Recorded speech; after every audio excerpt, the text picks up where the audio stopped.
Alhamdulillah, salatu wassalamu ala rasulillah wa ala alihi wa sahbihi wa man wala ma ba'du.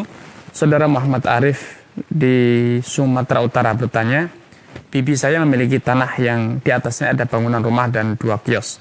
Saat ini tanah tersebut dalam status tergadaikan di salah satu perbankan.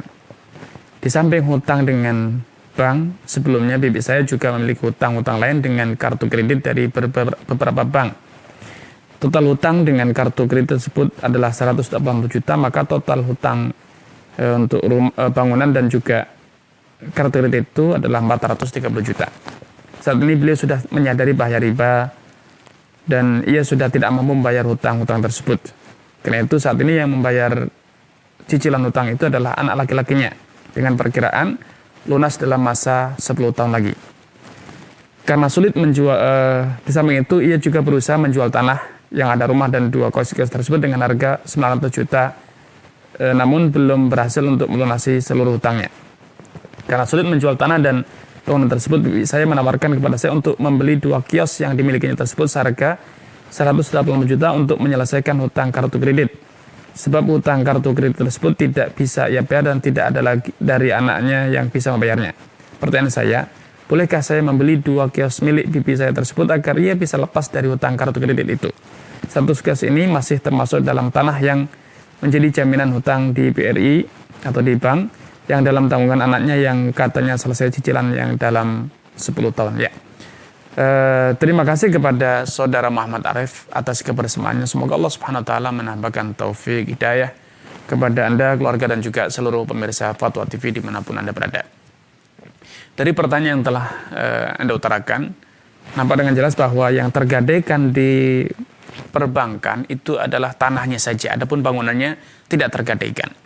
Sehingga dalam kasus macam ini, Anda boleh membeli 2 kios tersebut untuk kemudian nanti digunakan membayar hutang bibi Anda hasil penjualan. Namun yang perlu Anda waspadai, karena tanahnya statusnya tergadaikan, bisa jadi suatu saat bibi Anda, walaupun kini ada anaknya yang membantu melunasi cicilan bank tersebut, belum tentu dia kemudian berhasil melunasinya.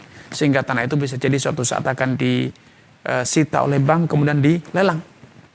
Kalau itu sampai terjadi, maka Anda akan kerepotan sendiri dengan status bangunan yang ada di tanah yang bukan milik Anda. Karenanya solusinya akan lebih bijak bila Anda menyewa 2 bangunan atau ruko di atas tanah tersebut selama 10 tahun sesuai dengan masa cicilan hutang di bank itu. Sehingga kalau suatu saat setelah 10 tahun ternyata bibi Anda gagal bayar sehingga hutangnya macet dan kemudian disita, Anda telah selesai dari masa sewa, tidak kehilangan harta Anda. Tapi kalau Anda membeli putus kemudian ternyata tanahnya disita, maka Anda tidak lagi bisa mengklaim, ya, karena bangunan Anda berdiri di atas tanah yang bukan milik Anda. Ini akan menimbulkan permasalahan baru. Karena itu saran saya, kalau memang Anda ingin membeli, akan lebih bijak bila Anda menebus utang itu di bank, kemudian Anda membeli ruko tersebut, atau minimal tanah tersebut terlepas dari gadai, sehingga kemudian Anda bisa membeli ruko yang ada di atas tanah tersebut. Ini tentu akan lebih memudahkan untuk transaksi, karena banyak orang yang enggan untuk membeli tanah yang dalam status tergadaikan. Ya, akan lebih bijak bila Anda membebaskan atau bibi Anda membebaskan tanah dari status gadai, agar kemudian minat masyarakat untuk membeli tanah beserta bangunan itu meningkat, ya. Namun tentu itu juga perlu musyawarah dengan bibi Anda, keluarganya, apakah itu memungkinkan dan bagaimana nanti konsekuensi selanjutnya. Wallahu ta'ala alam.